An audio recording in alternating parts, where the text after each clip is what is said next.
Kumiko and the Shadowcatchers, Chapter 8. When my eyes open, there is nothing but an old lamp on the floor, the starry sound of crickets chirruping between the rafters, and feet treading along a wooden floor. My hands and feet are tied with long silk cord, and as my eyes adjust to the dark, I see I'm in a small room. I shake my heavy head. The Grand Kage stole a shadow, I know that much, but I can't remember who the shadow belonged to. I was once told that when a shadow is stolen, its owner becomes nothing. Not sound, not smell, not even a memory. But whoever told me that was wrong. There is something left behind.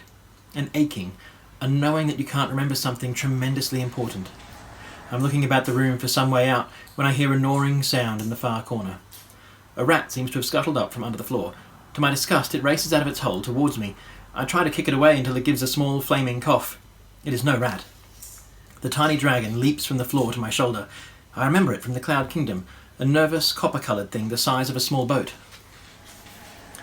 I had heard it boast about the ability to shrink or grow as it pleases, and now it looks miniature, like a metal toy, gleaming in the lamplight. "Kumiko," it hisses, tickling my ear. "I've been sent to tell you not to give up.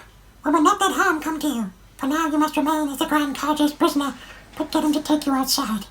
We will be there for your escape." "What about my—" "Shh," the dragon squeaks. "Your family has been taken to the clouds. They are safe." "But I failed," I whisper softly. "No, Kumiko," says the tiny dragon. "The plan failed, not you. Now hold tight. I must go." As it says this, the door to the room opens. The dragon's wiry tail just slips out of sight as Hatsuo slinks into the room. He puts a finger up to his lips, then squats low beside me, his round face turned towards the door. For a moment he says nothing, then he whispers, "I'm supposed to be keeping an eye on you, but I heard the Grand Kage talking to my grandfather. They haven't found your family yet, and it sounds as if they must have escaped. I thought you should know that," he adds quickly.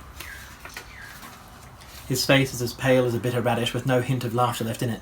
A small part of me is warmed to hear this. The dragons looking after my family have kept their word. "I'm sorry," Hatsuo continues. "I didn't know this would happen. I didn't know that I'm the descendant of a dragon king," I whisper. Hatsuo's face flashes like a coin. "Are you really?" I hesitate, then nod. There's no point keeping secrets now. "Is that why you're able to call that dragon to you?" Hatsuo asks. "Do dragons always do what you say?" Hatsuo seems to remember more than I can. "If a dragon came here, it was because it wanted to, not because I called it," I say. "I would never have asked a dragon to come. The Grand Kage only wanted to steal its shadow." "But how did that dragon know to come if you didn't call it?" Hatsuo asks, eyes wide as soup spoons. "Dragons have all kinds of powers," I shrug. "Some of them can see and hear things that happen far away. Whoever that dragon was, I think it came to help me. Even though it knew its shadow might be stolen." "Yes." Hatsuo pouts. "That is honourable. I never knew dragons were like that. My grandfather has always told me that dragons are dangerous and evil, that they would eat you if they had the chance." I give a small laugh to spite myself.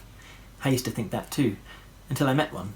I tell Hatsuo about all the funny things dragons do, the way they dance, the way they blow clouds into shapes and fly down to the mountains when they have an itch, just to scratch themselves on the rocks. I tell him what it's like to break through storm clouds and to visit places so distant your footprints might be the only ones that ever mark the ground there. Hatsuo's eyes seem to grow bigger and bigger, and the corners of his mouth widen into the smile I remember from school. "You know, I only ever wanted to be a shadowcatcher to learn more about magic," he says under his breath. "I think you are lucky." "Lucky?" I ask him. "This world was once full of magic. All those things like Kappas, Tanuki, and Kirin in the stories our teacher told us were probably real creatures until shadowcatchers made them disappear. Now they are all just shadows pressed into a book." I look down bitterly at my tied hands. "If the Grand Kage has his way," I say, "I will be too." In the soft flicker of the lamp, I see Hatsuo look sadly at the floor. He gets to his feet as though about to leave, but he just stands there, with a voice as thin as threads. He says, "Then I better help you escape."